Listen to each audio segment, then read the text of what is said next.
Hey Matric, welcome back to another video on sequences and series. In this video, I'll focus on taking on questions, but before we start taking on questions, I'm going to recap on what we studied on the previous video, which was on arithmetics and geometric series. Right, so I'm going to start with arithmetics. What makes an arithmetic series very special is the fact that it was a linear. And it also the fact that it has a constant first difference, right? So it had a constant difference. I'm going to explain this by taking an example. I have a 28, I have a 26, I have a 24, and I have a 22. Looking at this, every time I needed to get a next term, I had to subtract a 2.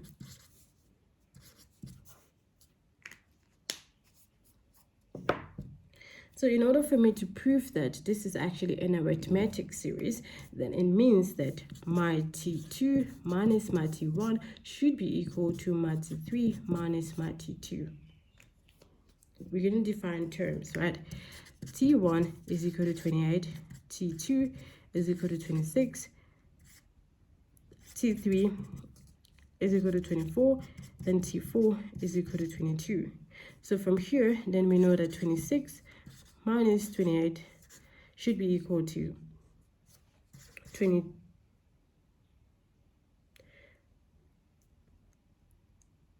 It should be equal to 24 minus 26. So this is a 2, and that's a 2. It's 2, it's 2, it's 2. Right? So this is how you identify that. And the next thing that we have studied is we have 3 number patterns that has formulas in which we could use, right? So we know that the arithmetics has a formula, we know that the quadratic series has a formula, and then we also know that the geometric series has a formula. When we were looking at the previous video, we noticed that the formula for the arithmetics was Tn is equal to A plus n minus 1 times d. And we're going to define terms. But the next thing that I want to do is I want to explain to you how you will be able to remember this formula in the exam in order for you not to fully depend on the formula sheet. Having a formula sheet is actually very good in an exam, but the formula sheet is only there to help you in any case that you have forgotten something, or you have forgotten, or you are not really sure about how you should write a formula, but not to fully depend on it in the exam. Because remember, you don't have the whole day in an exam, right? So we're going back here where we defined term. We know that if I say my T1 is equal to A, in order for me to get a 2, then I need to add a constant. Then I know that my T2 is equal to A plus the constant difference, right? So in order for me to get to T3, I know that I need to take on a T2 plus another constant difference. So it's that plus D, which gives it A plus 2D. In order for us to get to T4, I need to take T3 plus another constant difference. So we have A plus 2D plus D. So it's A plus 3D. Then we notice that every time we are increasing the term in which we are looking for should be one number lower in the formula. Let me just try to make sure. Like, just clarify this. If I need to get T20, what should I do?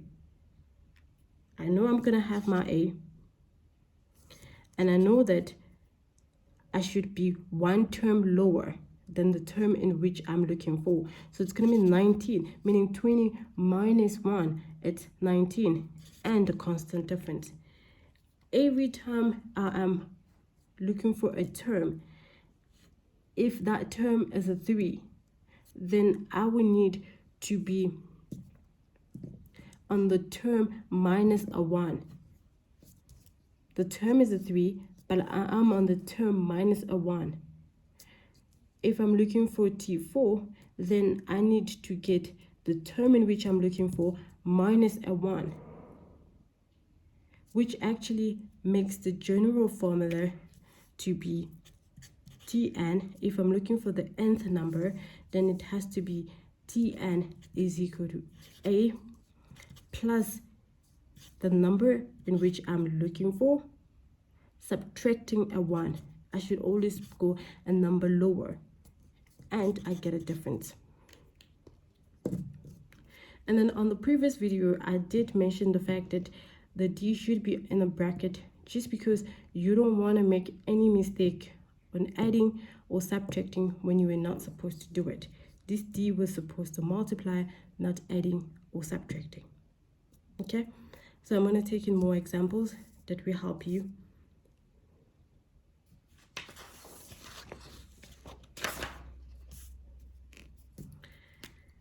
Okay, so the next example that I have here, we have a minus 15, we have a minus 11, we have a minus 7, and then the last term is 173. So if you see the difference in the two, then you actually, from your formula, from your calculator, you have a minus 15 minus 11. Then you notice that we have a 4. So minus 11 minus 15, then we have a 4, right? Sorry. Then we have a minus 7 minus 11, then we have a 4. So we notice that the difference in each of them at a 4. And then, but the first question says, is this an arithmetic series? I'm not sure. Is this an arithmetic series? How will I be sure in an exam? What should I say in exam? Should I say yes? Should I say no? How will I answer such a question? Okay. In order for this to be an arithmetic series, we all know that T2 minus T1 should be equal to T3 minus T2. And then in this question here, we know that my T1 is a minus 15, my T2 is a minus 11, my T3 is a minus 7, right? And then minus 11 minus 15 should be equal to minus 7 minus 11, which is a 4, and which is a 4, and which has actually proven that this is an arithmetic series. The next question that we have, it says, find the formula of the general term. Okay. We know that A is equal to T1, and then we know our common difference is a 4. Then we have Tn is equal to A plus n minus 1 D. So our A is a minus 15 plus n minus 1, and we have a 4. You multiply throughout, then you have minus 15 plus 4n minus 4 Tn.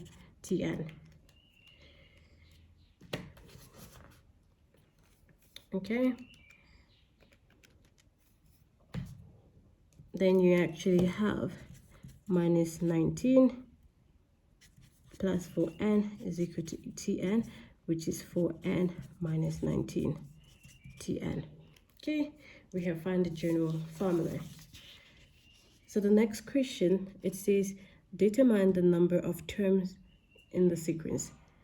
Okay, in order for us to determine the number of terms, we know that the last term should be 173, right? So we are given Tn, and we are being asked to find n. Tn is 173, then we have 4n, then we have minus that. 173 plus the 19 is equal to 4n.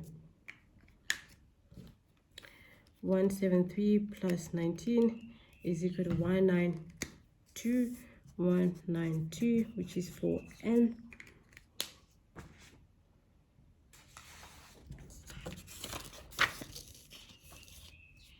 Then we have n is equal to 192 divided by 4, which divided by 4 is equal to 48.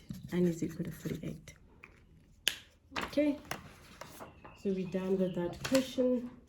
Let's see if we have more questions.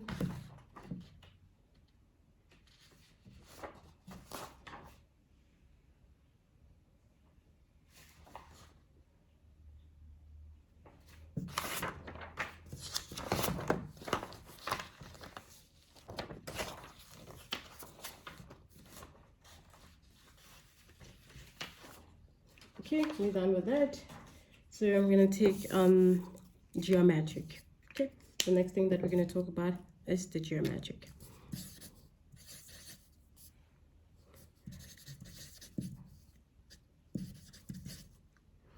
Okay, so we have the geometric series, and what made the geometric series is the fact spatial is the fact that it was actually an exponential series, right?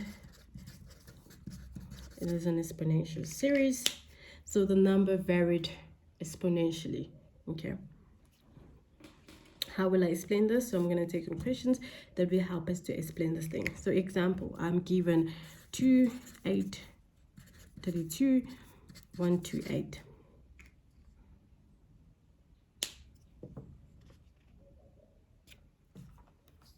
And then I noticed that 2 times 4 is 8. 8 times 4 is 32. So every time here,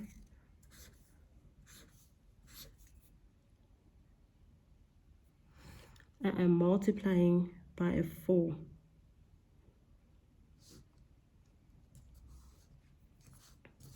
Every time I'm multiplying by 4. But let me see something.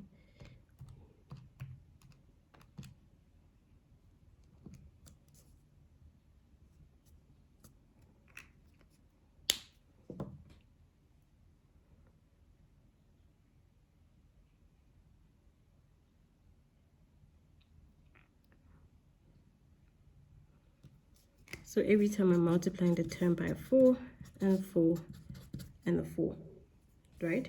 For me to get to the next term. Or I can actually have 16 and an 8 and a 4. Then we actually notice that every time I'm moving to the next term, I'm actually multiplying it by half and multiplying it by half. In order for us, and then the next thing that we have noticed about the geometric series, we said on the previous video that this geometric series has a constant ratio. So it has a constant ratio, not a constant difference, a constant ratio. So I'm going to show you how to find a constant ratio.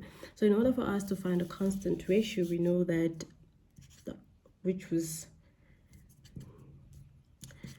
T2 should be divided by T1. And then R2 is T3 divided by R2. So every time we were trying to find the ratio, we actually have to divide the term. Okay, we're going to take on an example that will help us make this clear to you guys.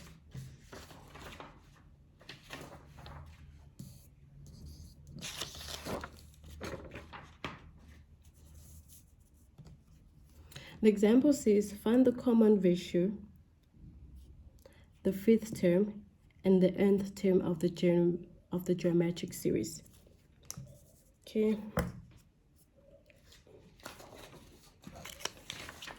The first series that we have, it's a -1, it's a 9, it's a 81, it's a 729. So minus. So it's a 9 divided by -1, so it's a -9.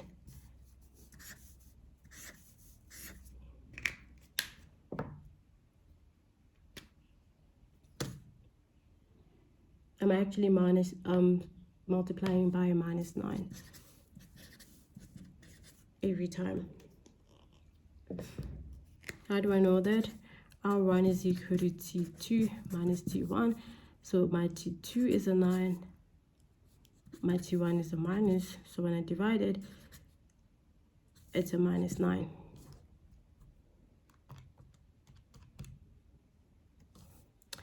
So R2 at a -81 divided by 9, which is -81 divided by 9, which I still get a -9. I'm actually multiplying it by -9.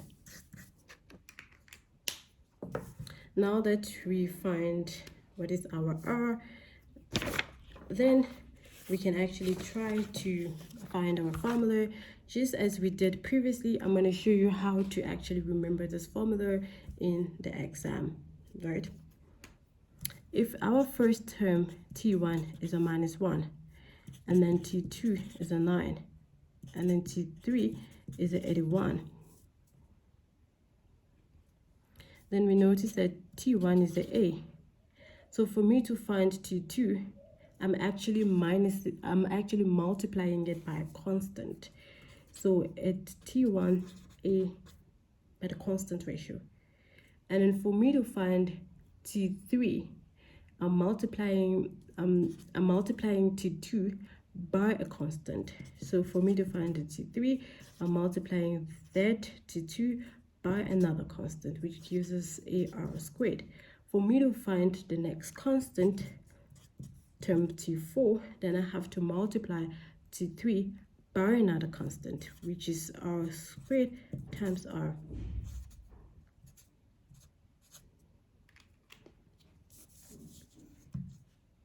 Cubed. So if you have noticed it, every time we're looking for a term, the term on top here, the power on top here is actually less than the term in which we're looking for. So in order for us to find that, then we're having a term in which we're looking for subtracting a 1, which actually makes the general formula Tn equal to AR nth in which we are looking for. If we're looking for a T4, so it's going to be T4 minus 1 in order for us to get 3. I hope this made sense. Okay.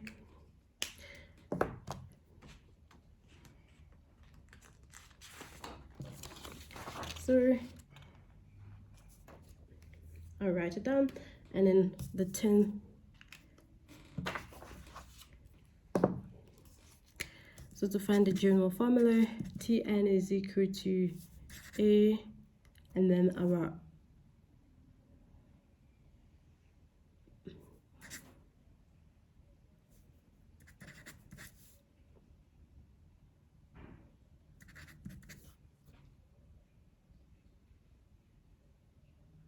yeah.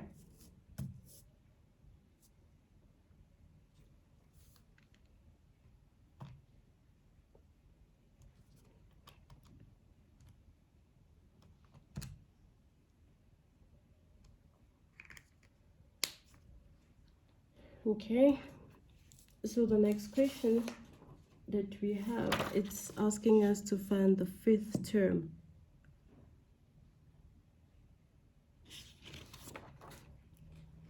So we're trying to find T5, which we know that the A that we have, it's a -1, 9, 5 minus 1. So minus 9, and a 4.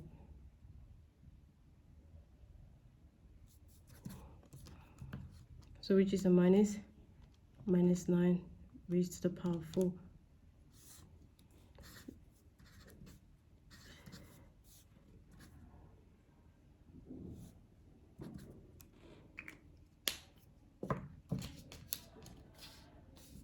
Okay, I hope this video did make sense. So we're going to take the last question, which I'm going to help you find the common ratio.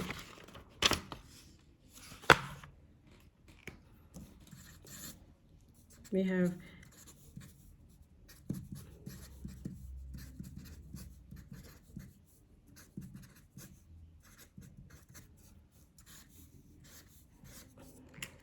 looking at this term, then we have noticed that we are actually multiplying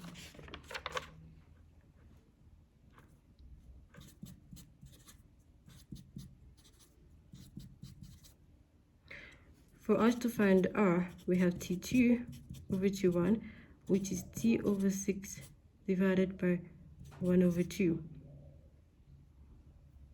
which is equal to t over 6 multiplied by 2 over 1, which is t over 3.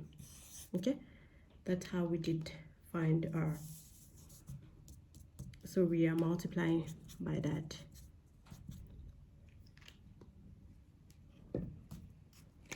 And the general formula